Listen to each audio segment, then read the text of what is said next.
I finally got it. Everything started to flow. I felt it in my gut.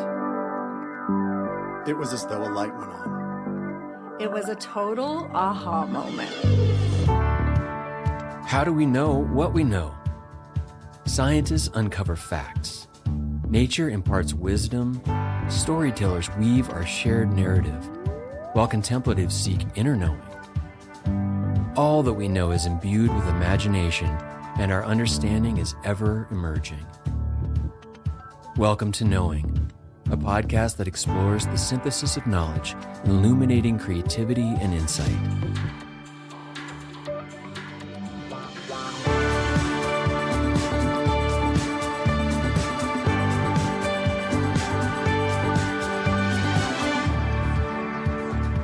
The lower nature of things can be ascended. Perceived limits can be surpassed.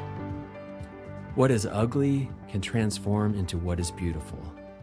Shame can be dissolved. Art is a medium for transmutation. Alchemy is a metaphor for personal growth. Hello, friends, and welcome to Knowing. I'm Rob Stroop, and I'm here with Wendy Tremaine. Hi, Wendy. Hi, Rob. Wendy, I have always thought about transmutation metaphorically. I guess I had a very limited understanding. In simplistic terms, I just thought of it as taking something painful or difficult or ugly and then using that to make something beautiful. If you had like a loss in your life or the end of a relationship, something very difficult, and then you write a song about it or you make a painting. It wasn't until we started doing research for the show that I started to understand much more about transmutation. What was your interest in this word?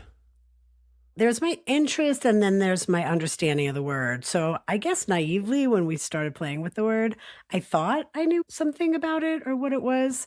But if you remember, you and I were like, well, how is it not transcendence? What is this other weird word that keeps coming up? Transmogrify. Right. We were like, whoa. And I realized I didn't know a whole lot at the start. But let's just clear the way.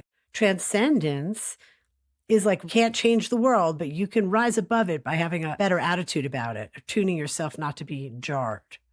Right. I believe the Latin prefix trans means beyond, and scandere, I believe, it means to climb. Transcendence comes from climbing beyond in the Latin, essentially. Oh, cool. I didn't know that. Well, so then we ran into this other crazy word, transmogrify, which I think is much newer. Do you remember the definition of that? I think that one is used when it's more like whimsical, when it's meant to be fantastical and be used in like surrealistic writings. That was my understanding. Like it's a change in form, which is similar to transmutation, but it's towards something like fantastic, strange, or gruesome, like the fable of like a prince turning into a porcupine. It's strange because they all have similar qualities, but just little nuances that make them unique and different. But they're also overlapping. I think transmogrify is the closest to an overlap because transmutation, it's not change. Change, is like you can change something physically, chemically, biologically, conceptually even. Change is like altering. Transmutation specifically is the transformation of one substance into another. And often that's with a change in its elemental composition. I got another definition here that says the conversion of one element or nuclide into another, either naturally or artificially. Mm-hmm. Before we go there, which we're sure to do and talk about the metaphor and the science, I want to answer the other part of your question of why this word was of interest for me. Like everyone alive, I have trauma. And I want to believe that I could do more than change what feels firmly rooted in me that is painful. I don't want to just change how I feel. I want to transmute the trauma itself so it's actually something different than it was. I guess I was a lot more primitive. I just thought, have pain, make song. Well, you're a songwriter, right? Yeah, but actually, in doing the show, it's been really fascinating because we've come to learn that the actual origin story of the word transmutation comes from alchemy, which is something I didn't really know much about alchemy at all. Me neither, actually. But I know a little bit now. You want to share what we learned? Yeah, well, I mean, I think like many people, I had some sort of like vague notion of changing lower metals into gold and silver. But I find the whole story of this ancient pursuit of alchemy fascinating because after failing in its original goal, it should then produce two wildly different fields with great impacts on the world, one being chemistry, and the other, which is more a modern alchemist who sees it as metaphor to contextualize their worldview. In looking at the beginning of alchemy, I found it beginning in ancient Egypt. They were searching for the elixir of life, is what they called it, which was immortality, which we're still doing today. Like I listen to a lot of performance, longevity, lifespan people. We're still looking for the elixir of life. If you could just bottle that, you'd be among the billionaires. Indeed. In the practice of alchemy and the attempts, which failed ultimately, we didn't transform base metals into gold, they pioneered lab techniques, nomenclature, process, and new substances were discovered. And this is still being practiced today. The nomenclature, the processes, and the techniques are still in use today in modern chemistry. Heating things up, taking things apart, melting them down, putting components together. It also was one of the things that led to the scientific method itself. And as you mentioned, the other direction that alchemy sort of split off into is the philosophical esoteric, which I discovered had a connection to Hermeticism. The Hermetic writings, Hermes Trismegistus, basically explores spiritual transformation, inner alchemy. And it's based on that the microcosm and macrocosm are mirroring each other. Interesting. I wrote this thing yesterday that I was like trying to take the concept of alchemy and apply it to my original metaphorical understanding of transmutation. I wrote, take human suffering or joy, throw them in a pot, heat them to 1,000,000 degrees, boil it down to the emotions that surround it, the effect that it had. See what words emerge from this process. Write a song with them or a book. See what colors emerge from this process and make a painting. Oh, that is nice. I like it. Thank you. Yeah. Thanks. It's almost like a recipe. Yeah, exactly. So I went looking in modern science and I was like, show me transmutation. Like I got to see if this can be proved. And it's not just a metaphor. Here's where authentic transmutation occurs in science, in modernity. Okay. Radioactive decay, we see uranium to lead. There's a process of stellar nucleosynthesis where hydrogen is converted to helium. And those are natural. There's a couple of artificial nuclear reactors and particle accelerators are where we created something that causes transmutation. Here's the crazy thing I found. Okay. We actually did transmute base metals into gold in modernity. Really? We did.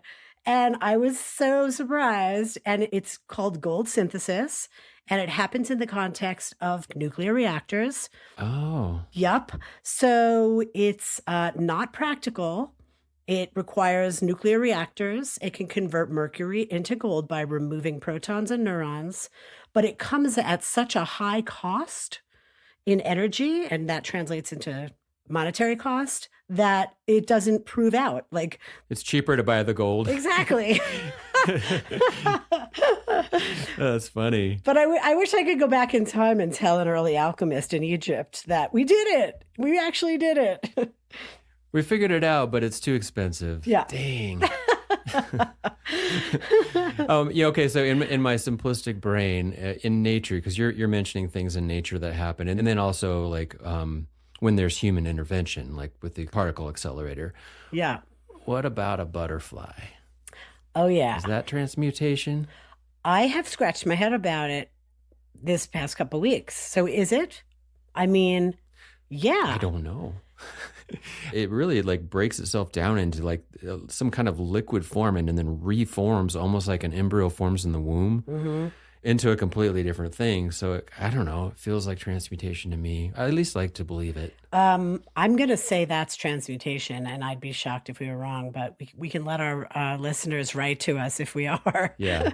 Well, let me tell our guests a bit about what's ahead. For today's exploration of transmutation, we're going to hear from a modern-day alchemist. Then we'll hear Rob's chat with a musician and banjo virtuoso who will share his personal story in which transmutation occurred in his songwriting process. After which, we'll hear my interview with a visual artist who answered a very challenging call that brought her front and center in a role that demonstrates that transmutation can be a process for healing. And our favorite science teacher, Minna, will share a scientific view which reveals that each and every one of our lives started out with an experience of transmutation. Our story on this episode is an excerpt that was written by blind author and poet Leona Godin. She creates scented storytelling journeys and founded Aromatica Poetica, an art and culture lab for the advancement of smell and taste. Let's dive in and begin with a clip from Carl Johan Bridge, who is a Massachusetts-based artist and teacher who applies alchemy to his creative process in which he makes puppets and masks for immersive theater. All right, on with the show.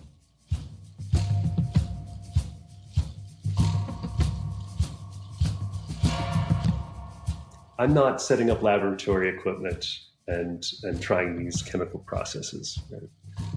To me, it's a metaphor for my creative artwork. I'm taking these physical materials.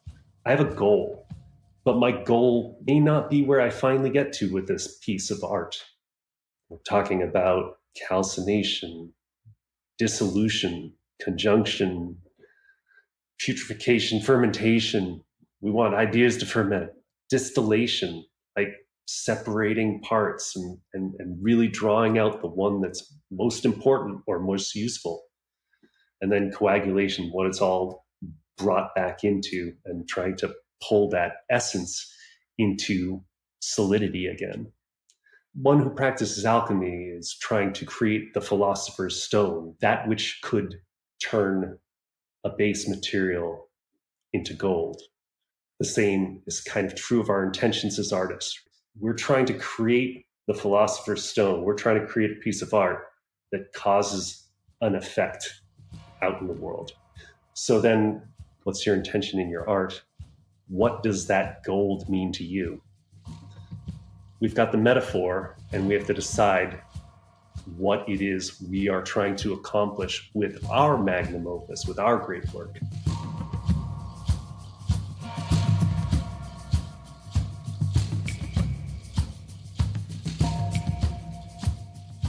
There was a wonderful ritual that I got to experience once where everybody was given a small length of silver solder that we could make some symbol that represented ourselves. There was a crucible, a vessel that could take the heat that this piece of solder could not. And everybody threw their piece of metal into this pot. And we are going through this experience together that's softening us, melting us. And when I take a spoon and I quickly grab a little bit of that molten metal and toss it into a bucket of water, a very new fantastic form emerges. And it was kind of chaotic, but kind of beautiful, right? And this whole idea of like, this isn't just my material. This is also from these other people that are having this experience. And I think about the crucible and how whatever transformational force softens us, dissolves us, gives us an opportunity to change. Tony Furtado took up the banjo at age 12, and a prodigy emerged.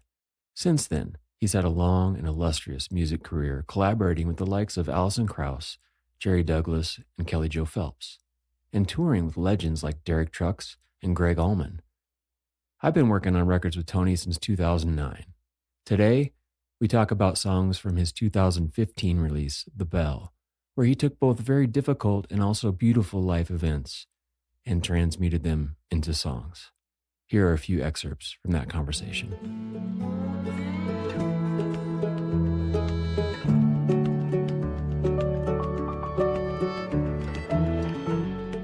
Tony Furtado, welcome to Knowing. Thanks for being with us. Thank you for having me. I wanted to talk to you about when we did the record, The Bell. Mm-hmm. The songs Tall Grass and Ashes of a Man are songs that came on the heels of pain and yet deliver beauty. Can you talk about what your process was in making these songs and what your experience has been in terms of how they've been received?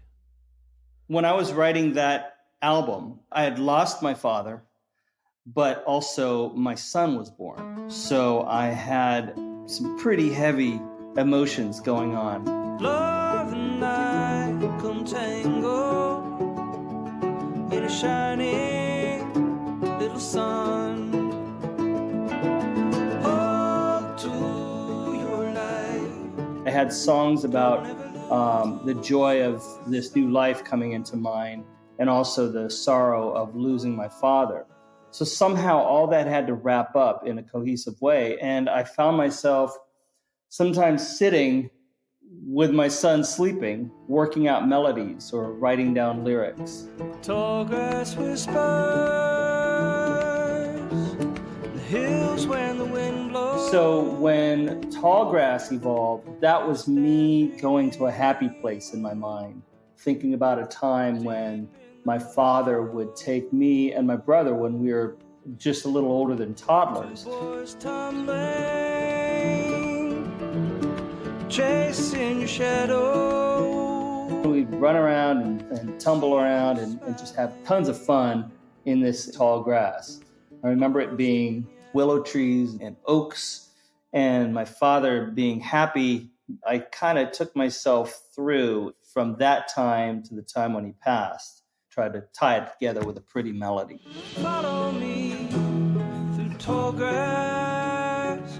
We walk for hours. And then Ashes of a Man was me remembering the moment when my father's body was being pushed into the fire, essentially. You know, it was a heavy moment to think that everything that man was, his troubles, his happiness, his everything, he turned into ashes. Here I go again, sifting through ashes of what you were, man that I know. And thinking about the impact of his life, the way he was, what he liked to do, the impact of him on me, and thinking how part of what he was has been passed into me. It's like a mere shadow of what he was. They say I've got your eyes and the wave of your hands. All that remains are the ashes of a man. When you're trying to work through something, the art kind of just pops. It's trickier to come up with a good love song than it is a good breakup song. Totally. Couldn't agree more. It's been really fun to talk to you. My pleasure. They say I've got your eyes and the way of your hands. All that remains are the ashes of a man.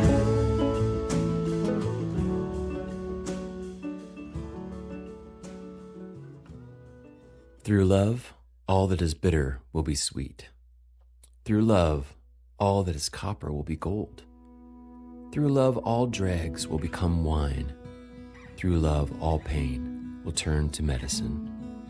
Rumi.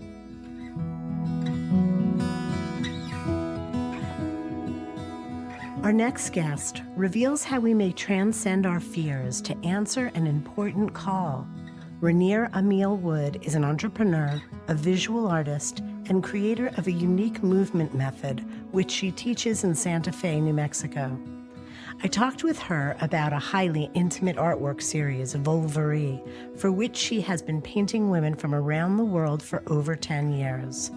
It is where her paintings and her movement class converge in spirit that we catch a glimpse of her personal formula for transmutation. I'm sitting with Ranier Wood in her office. I first happened upon you because I was in Santa Fe and I went to a bar class for the first time. I had no idea what I was getting into. And it was the most difficult thing I had ever done. And as soon as I was finished with the torture, I could not wait to do it again. That's so great. I love that. And this is years later, and I'm still hooked. And but then I looked at the walls and I noticed these really beautiful paintings. And I came to realize that they were vagina paintings. And then I realized there's like a gestalt here. So that's what I'd like to talk to you about today. Yes. Great. Let's just start for a moment, even though that's not the meat of the matter today, on the bar class. I want to ask you, how conscious are you of your role in the lives of the people who attend this class? I started teaching fitness when I was like 17, right? And I was a dancer my whole life and all this stuff. And as that's evolved over the last many years, it's been really interesting to just take it deeper and deeper. And on the surface, yes, we're doing this thing. Your butt looks great. Oh my gosh, la la la, bar bar bar. And then on the low, there's a whole other thing happening. And that's how I've stayed interested in it. I don't really, the whole market of fitness, the whole concept of fitness, the plaguing on people's insecurities, like all that stuff, I really have no patience or interest in. But this like joint, there's something powerful that happens when we all get in a room, we're moving to a beat and we kind of suffer together. It's like, we can do hard things. We can do hard things together. And it's not just about the hard things. There's just something cataclysmic about it, something sort of transformative. It's like, all right, we're going to stoke the fire. We're going to stoke the fire ourselves. We're going to train in it. And then when shit's rough outside, we're ready. And it just builds this like sort of fortitude to feel that in your body that translates into everything else. Yeah. I think fortitude is a really great word for that. Yeah. Your classes feel like a special club of just like power junkies, but it definitely feels like there's more going on than exercise because I love to exercise, but this is definitely It's different. a whole different thing. So let's get into the vagina work. So they're all over the studio. I remember early on, I don't know if it was you told me or someone sitting next to me, but the story of how that started for you. And that I find that really interesting. So if you don't mind sharing that story of what brought you to that. God, that was wild. So it's just probably 10 years ago. I had an art degree. I hadn't touched a paintbrush in maybe 6 years at that point or something like that. I was on a couch in Harlem. And this sort of wild vision came over me, into me, like all the hair on my body stood on end. It felt like there was lightning in my veins. I saw these huge, sort of reverent vulva works in this very like temple-like setting. I could see the posters. It was this whole thing. And it was so intense. And I started writing it down just in hopes it would like move out of me so I could go back to bed, And I was like, all right, I'm sure I'll go back to normal in the morning. At that point, I'd never even seen my own pussy. Like this was so outside the box, so to speak. And then I woke up and it had not gone away. And it was like this wild thing that was like rattling around in my rib cage. And I didn't tell anyone for a while. And I finally ended up having to confess it to my husband because I realized I was like mad at him ahead of time for him telling me that it was a bad idea. Like, I don't know. It was just one of those things.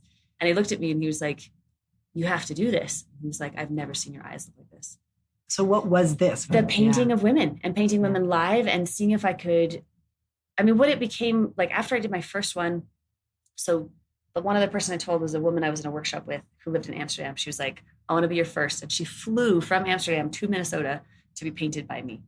And the experience was so intense. We did it in this I had this beautiful rooftop studio at that point. And I was asking her, I was interviewing all these questions, kind of like to her pussy as like an archetype or as an aspect of her, just curious, like what would come out. I couldn't speak for 24 hours. I literally couldn't speak. It was so intense. And it was such a give. So it's been quite a learning ever since then. It was like, oh, this is work that needs a really strong container. But then ended up doing like a 5 foot tall painting of her that she now has over her bed. Typically I have like a big sort of soft floof and we will set up the space. They bring in things that are sacred or special. They wear whatever kind of grounds them. I have all my paints and stuff usually set up on the floor. I really like to be on the floor. They'll be sitting or leaning back. Their feet are kind of usually on either side of a big piece of paper. And I'm there in between them, like in almost like a prostrating position, which I kind of love. Bowing, yeah. And we set the space, we do a prayer. And the intention I always set is like, let this woman be seen in her entirety and worshipped as is. And that's kind of it's the whole thing. And it's like, we don't ever get seen in a way that's not sexual or medical.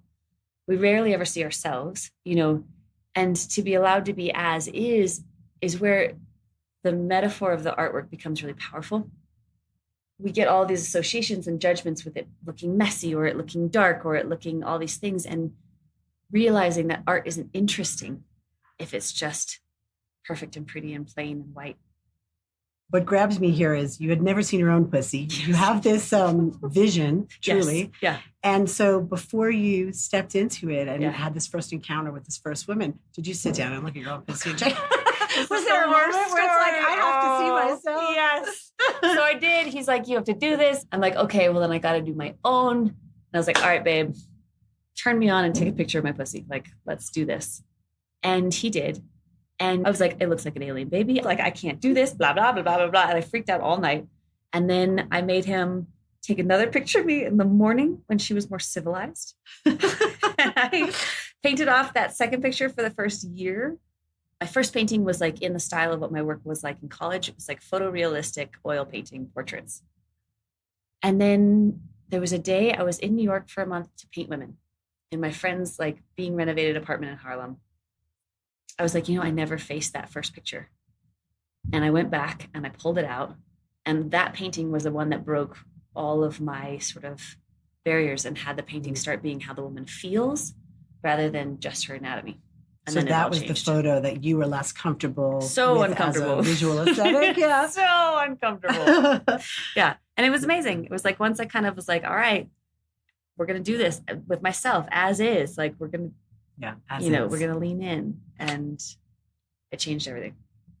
It's so interesting. And I'm sure you have thoughts on this, but, pussies just aren't around, we see boobs, we see cocks, we see asses, but in a way, it's the absence of its broadcasting that makes it feel so foreign no matter what you see. Yes. There is no normal. There's no baseline. Yeah. This has been part of the work that has been super shocking, especially to a lot of men that I've talked to, which is kind of funny, where they don't really realize. I'm like, we walk around the locker room, if you've got a bush, you don't see anything. If you've got no bush, you see a line typically. Right. It's like, to see an actual pussy in her full expression, we don't. And as women, we're used to being told how every single inch of the rest of us should look.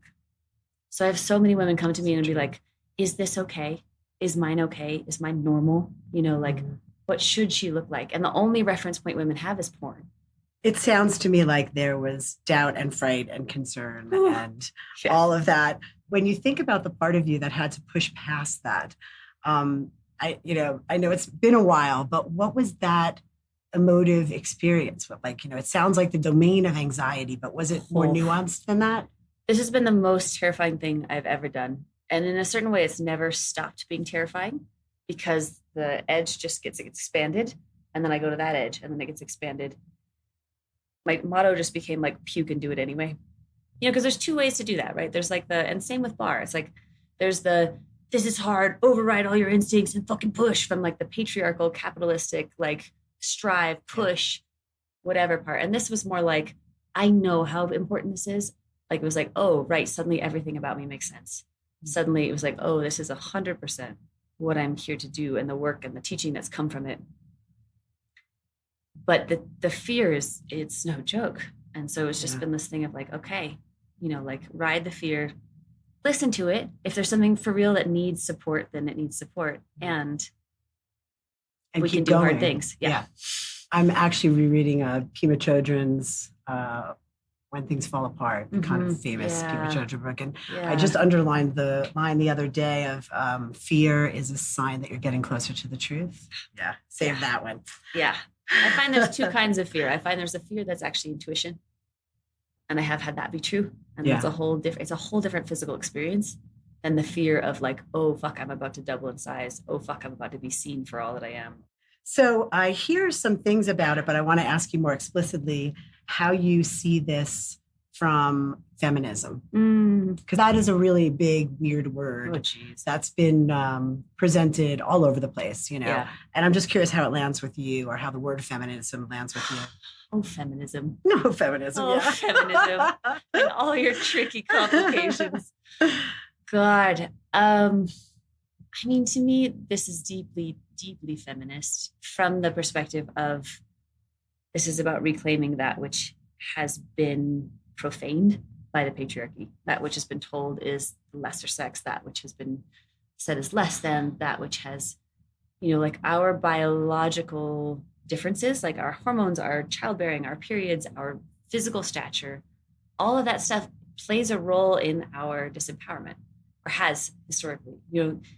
We literally can be overpowered physically by men. And that's just like a grim, hard truth that I don't hear talked about that much, because now we're so like accustomed to equal rights, not really equal rights, but at least in theory. When you think of activism, there's the people who activate against something. And I've been like, okay, I want to activate for something. And that's what this has really become about. It's like, yes, okay, there's all this fucked up shit on women, on their bodies, on their pussies, on their sexuality, on their self-expression, on their ability to connect. What happens if I just take one at a time and I show them how extraordinary they are in their full expression? You ask a woman like what she wants or what she thinks she wants or all that stuff, and it comes from here, it's one thing. When you ask her what her pussy wants, what her pussy wants to wear, like you get right into the core, or at least a central core of who she is, without any of the bullshit of her constructed personality, if you've got her dropped in.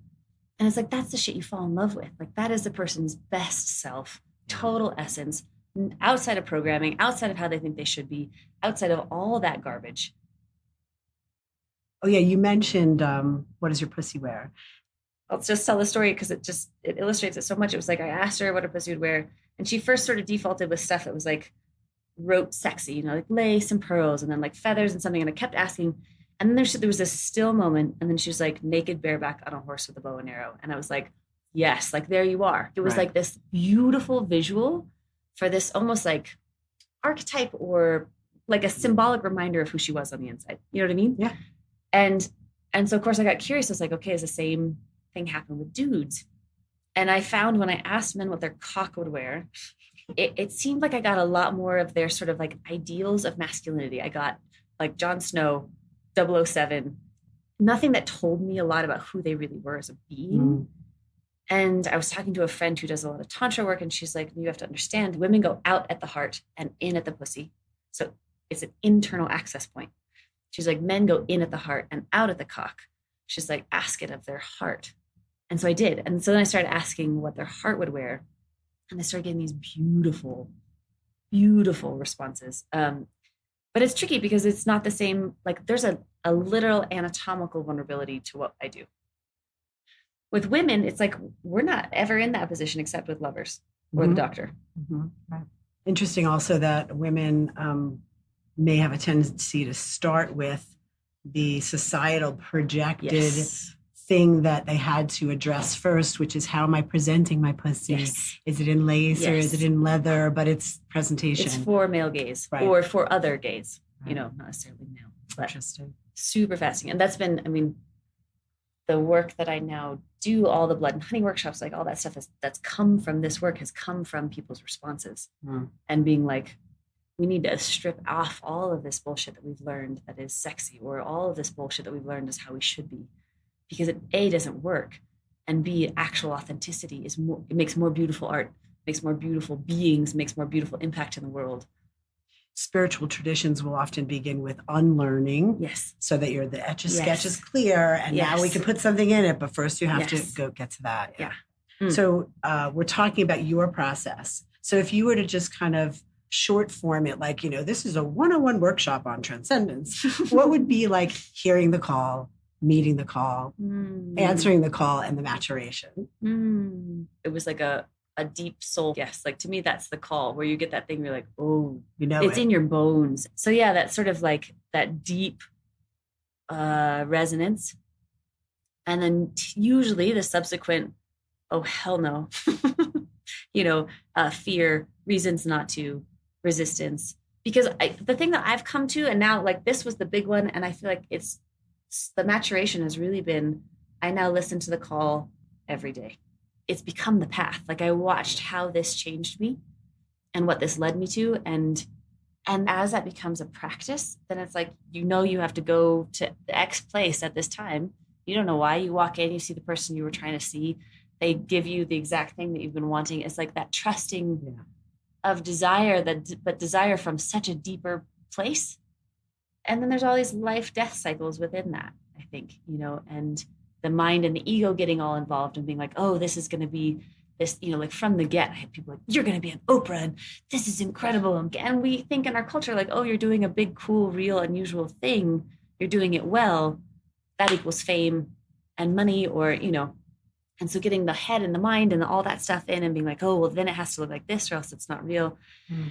And then undoing that and doing it for what it's really about. And then, like that whole process and trying to trust the call throughout it. Staying with it. Yeah. Because it's going to ebb and flow and morph, and you're going to have to learn things you don't know, and you're going to have to get things wrong. You're going to grow. And it's going to change. That's the other thing is like, I always say this, I'm like, you might have the call to take exit 15 to San Diego, but really you just need to get on the next road. It's not that you need to go to San Diego. You need to get on the highway and go somewhere. Yeah. Seems to me that the soul or life or however you want to say it does not give a fuck about you knowing the whole plan from the beginning. It's beautiful to hear, if I'm hearing you correctly, restfulness with it. And as you said, trust, where you can meet a call more easily. Like, I've been here. Yeah. I know this terrain. Yeah. Come what may, it's going to be all right. And you start to be like, oh, right. This is going to be a life where I'm asked for extreme courage or, like whatever it is. And you're like, okay. Oh, I'm nauseous again. I've been nauseous before. You know what I mean? Like, oh, this sounds terrifying and awful. Oh, I've done that before. Okay. I didn't die. We all know in our day, and there are statistics and they get scarier every day, the numbers that, pretty much there's hardly a woman alive who hasn't been sexually abused in some way. I don't want to get too personal, so you can answer this in any way you like, but in any way was this resonant with your own life stories? Where it was transcended for you from what you experienced as a woman and not just the stories of these other women. I mean, really, like any woman, I've had things that have happened that were not okay. I didn't have anything extreme. I have since held space for some of the most horrific, deeply, deeply disturbing, cruel, wrong things that have been done to women who are so mind-bendingly courageous and incredible, Still standing, still going to the grocery store, still being kind, still laughing, Still trusting people. Yeah, still trying to trust people, still trusting people, still working. At first I was like, okay, let's get in there. Let's talk about the stories about all the stuff that's happened to you. Let's, do these reclamation works where they would write all over the canvas. And it was this idea of like, let's take it out of your body and turn it into this piece of art. Then we have this piece of art that reminds them of all this hard stuff. And it's like, well, what do we do with this? Do we light it on fire? I'm going to quote you back to yourself. Because here's a quote of you that is, I think, speaking to the same thing. You let the painting be empty if she is empty. You let her be messy and dark and ugly or trite or too pretty or too much or whatever is. You let it be. You allow it to exist. You may find that empty can become the space you are craving or the seed of potential. That a cage can become wings, that the dark can be restful and nourishing.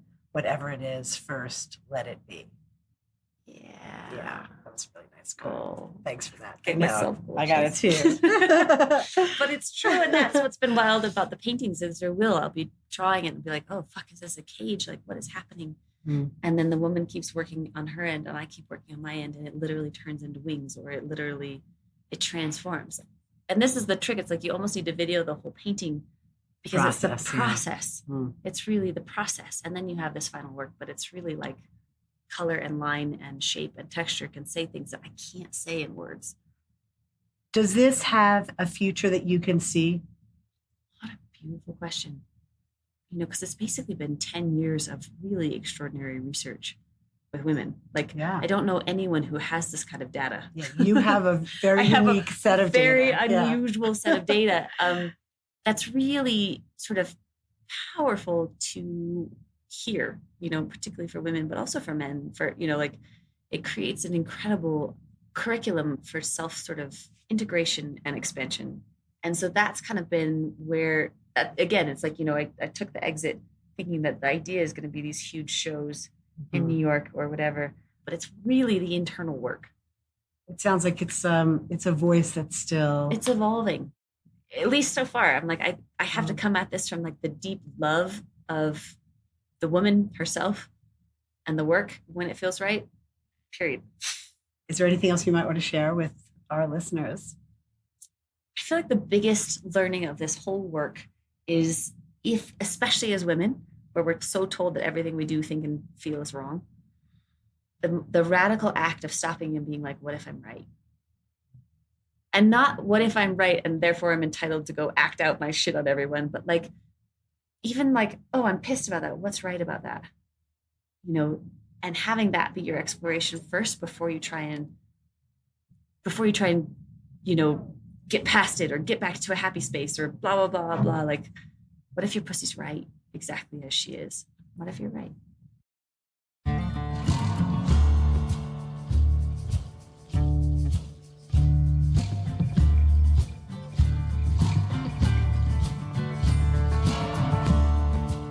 Pretty much any art has the opportunity to be challenging to the viewer, or it could be comforting. It can reinforce like, oh, that's what a landscape should look like. Yeah, well done. And there's other ones that try to disturb their audience with those dark places. And I think one of the things we are searching for is that art that moves people.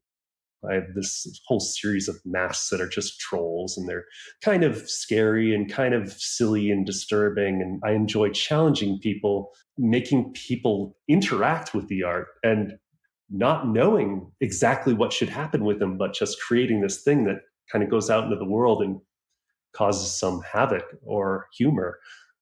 I also have a deep affinity for ritual that is meant to bring a transformative experience to the participants. Now, all of a sudden, they're looking at this archetype or this spirit. So sometimes when they come upon this being that they don't know what it's supposed to be, they're able to have a very deep experience with it in a way that I couldn't plan. And those are some of the deepest moments of magic. What I feel is like spiritual art.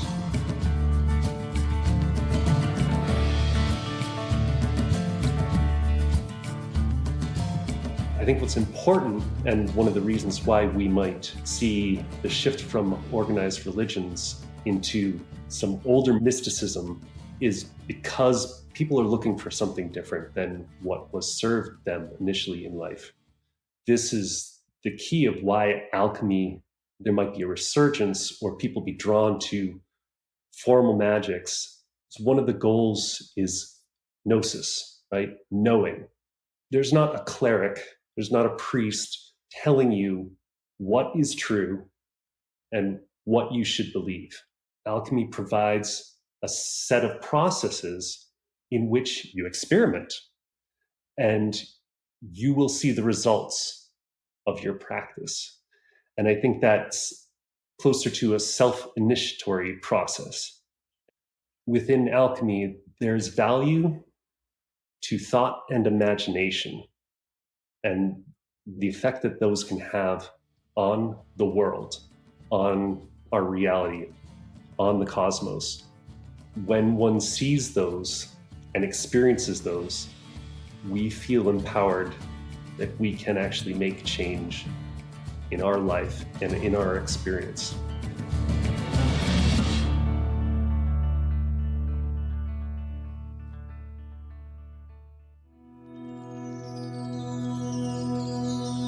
Here's Minna. She teaches science.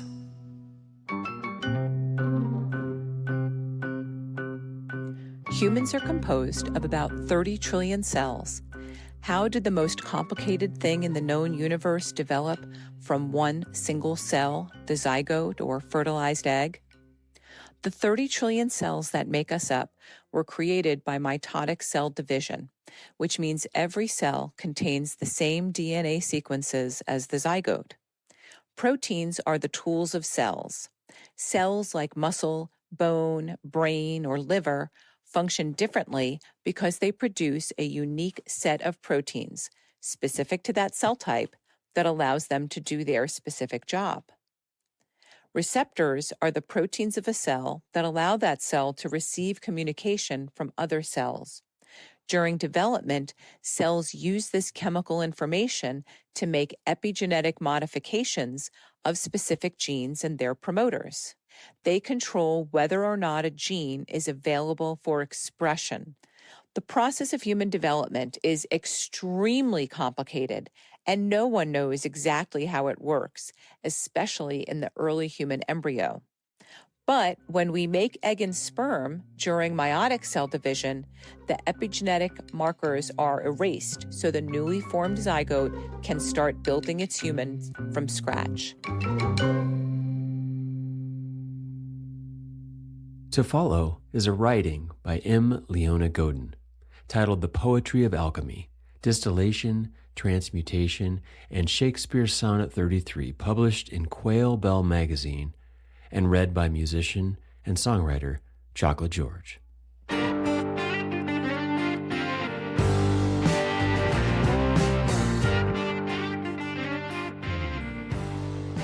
I do love my booze, but even beyond the literal satisfaction of imbibing spirits, distillation offers a wonderful metaphor. You take a thing that you really, really like, put it into an apparatus, subject it to fire, force its volatility, and are rewarded with a high concentration of the thing you liked about the thing you like. In other words, you make the thing you like more like the thing you liked about that thing. Get it? No? Okay. I'll try again. But first, let's drink to our health. Ah, that's better. It's like this. Writers who are worth their salt know that the writing itself is fine or painful, but it's the edit, the distillation into high-proof prose or poetry that knocks socks off. Writing, the putting words on paper or device, is like dropping berries in a bucket. Fermentation will happen, and you get something mildly alcoholic. You can thank the yeast fairies for that.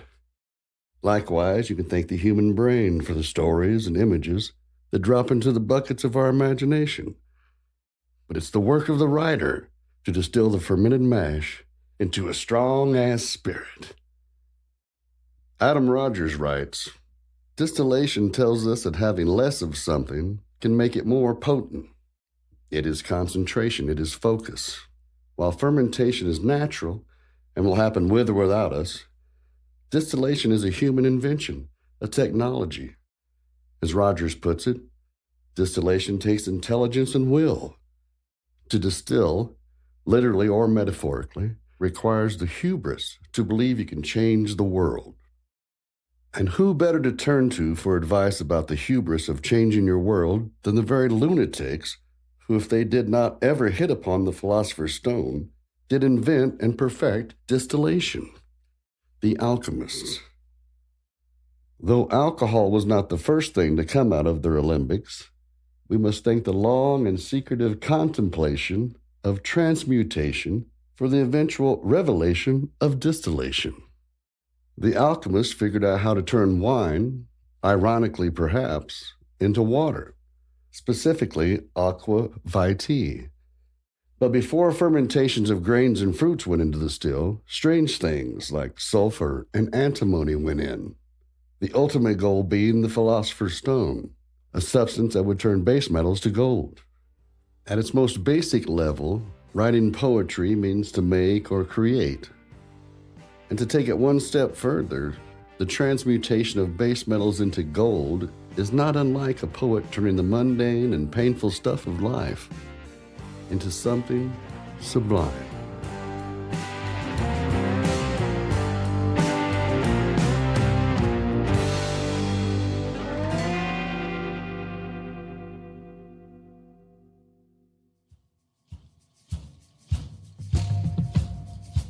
Salve et coagula. This is an opportunity.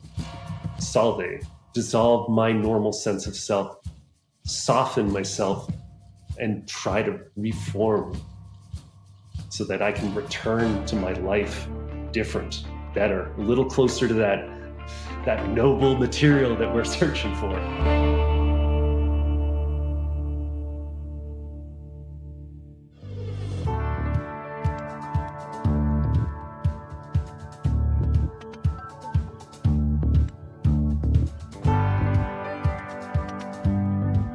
Well, Wendy, we really got something special from this group of artists, and I think it's worth pointing out that artists bring a perspective all of their own. When you have this compulsion to reflect something back to your culture about the state of the world, about yourself, I think that's a unique kind of knowing. For sure. I mean, even though the theme of the episode was transmutation, what cut through for me as well is a way of knowing specific to the artist. Each of the artists we talked to for this episode describe a way that they experience insight and a way they respond to it and a way they seek expression for it. I always come at this from music because that's my field, but I love talking to musicians about things other than music, because musicians always get cornered like they're musicians, so everybody wants to talk to them about music, but there's way more aspects of them. They're political people. They have a wide variety of thoughts on the world. And more broadly than music, art does pierce culture. It moves people. It changes minds. When there's a rise of totalitarianism, for instance, the first thing to get censored is obviously the press. But one of the very next things to go or to be censored is art, because those in control don't like the statements that art makes. Artists are giving nuanced voice, and that's what makes them, if you will, different than someone who's not an artist, is they've taken on the task of fine-tuning that voice. And so when it's spoken, it's really powerful. What you're bringing to mind is a Howard Zinn quote from Artists in Times of War. It is the job of the artists to think outside of the boundaries of permissible thought and dare to say the things that no one else will say. Oh, I like that. Yeah, that compulsion to not just notice what's going on in your culture, but to feel the need, or even you could use the word responsibility. Love that word, yeah. To reflect what you're seeing back and shed a light on it. And I think everyone who's listening here needs to go check out our show, It Came to Me in a Dream. You know, Ken really focuses on, he asks when he sees an artist, I wonder what happened to that person. Recognizing that art is also a way of processing traumas. Would I have become an artist if I wasn't trying to clean up some trauma, if I didn't have stuff to process? Yeah, well, I think we all, at some degree, have something to process. But I think depending on the level of your trauma, it could drive you towards, I have to get some of this out. Yeah, I definitely have had that feeling in my life. Yeah. Well, you know, what I also heard across the board with all the folks we chatted with on this show was there was a vulnerability expressed. Ranier was very straightforward in saying, like, no way when she got this call. But Carl was a little less obvious. He describes it as, I let my masks be worn by people who were more vivacious than him. That's describing his vulnerability. It seems there's a vulnerability in everyone's response to a call. And then there's also a kind of drive that's undeniable. Like, you can't say no. It's just not an option. Yeah. Well, let's get into some of our guests. Now that you mentioned Carl and Ranier. Okay. At the very top of the show, you may remember we rattled off some thoughts on this. And one of them was alchemy is a metaphor for personal growth. And I think Carl was really interesting because he really gives us a perfect example of how alchemy expresses in modern day culture, how it's used metaphorically to contextualize, in his case, his art, his way of socializing and moving in culture, and really how he navigates his own spiritual journey. Before this process, I didn't really see how this metaphor of this old practice of alchemy could be so powerful in modern day life until I heard him talk about it.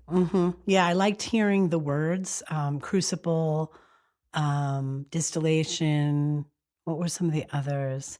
He had a whole slew of words that were specific to alchemy, but I mean, in my mind, it's like it's the dividing up and the melting down and the reforming into something new. Yeah, those words. Specifically, something more noble than the original thing.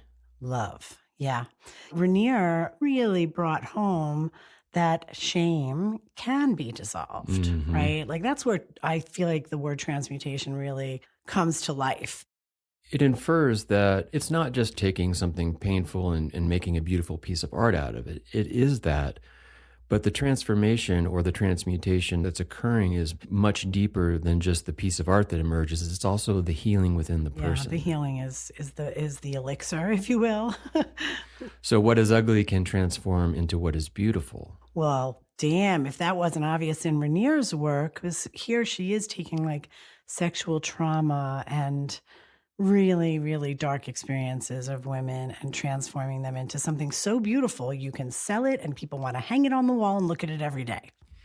I think another thing that she brought forward is perceived limits can be surpassed, because to me, she represents a belief that if she follows the tug of her heart, the calling, so to speak, that doors will open, transmutation and transcendence will happen.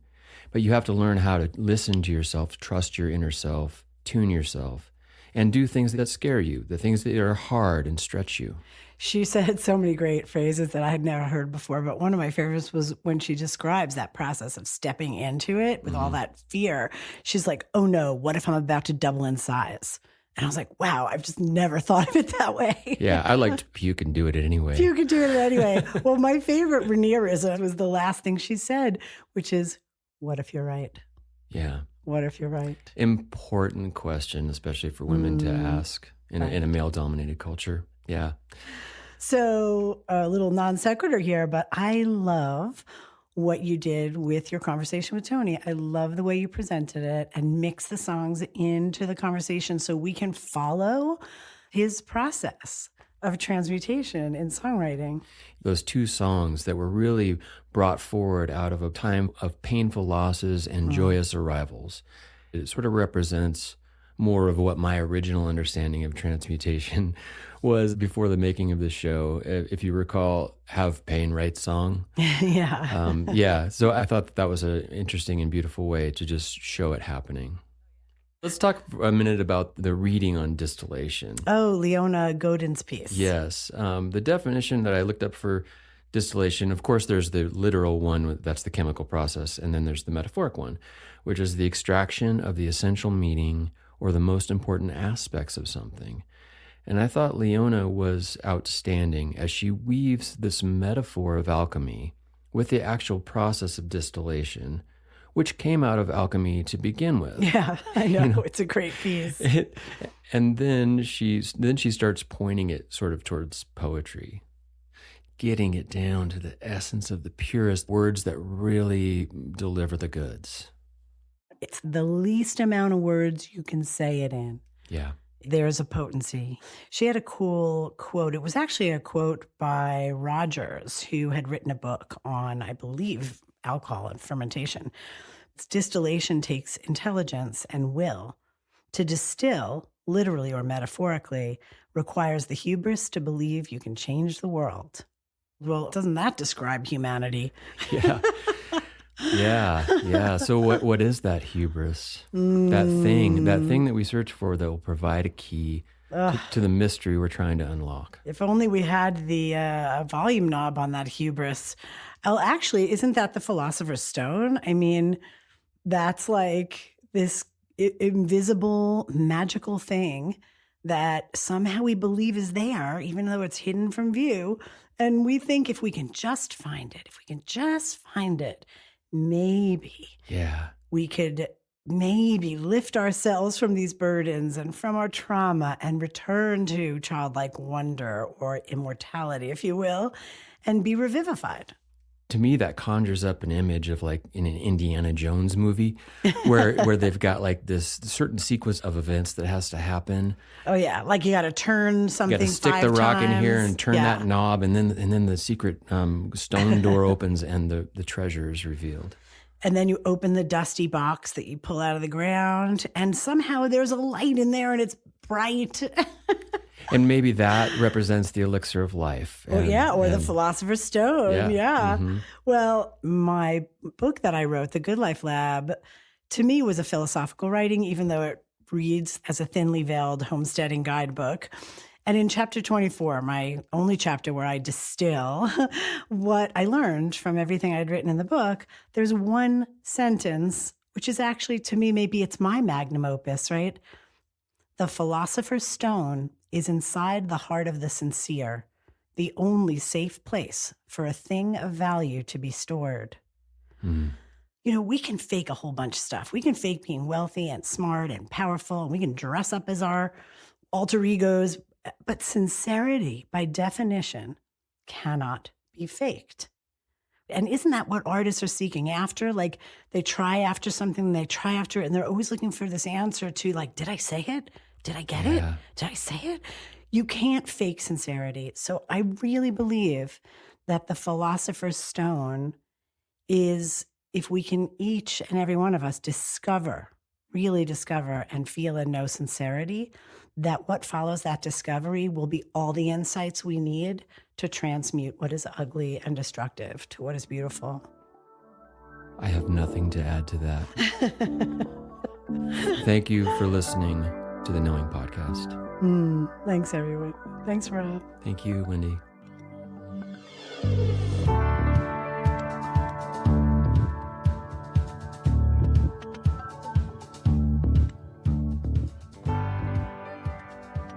A special thanks to Tony Furtado for allowing us to broadcast excerpts of his songs Tall Grass and Ashes of a Man, and to Mina Levitz for composing and reading her writing on the human zygote.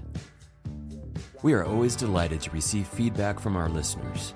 Email knowingpodcast@gmail.com and stay connected on Substack. Knowing is written, produced, and hosted by Wendy Tremaine and myself, Rob Stroop. Original music and sound design also by Rob Stroop. Recorded and produced at Taproot Studio, Truth or Consequences, New Mexico. Knowing is a production of Chapter 24 Media. Thanks for listening.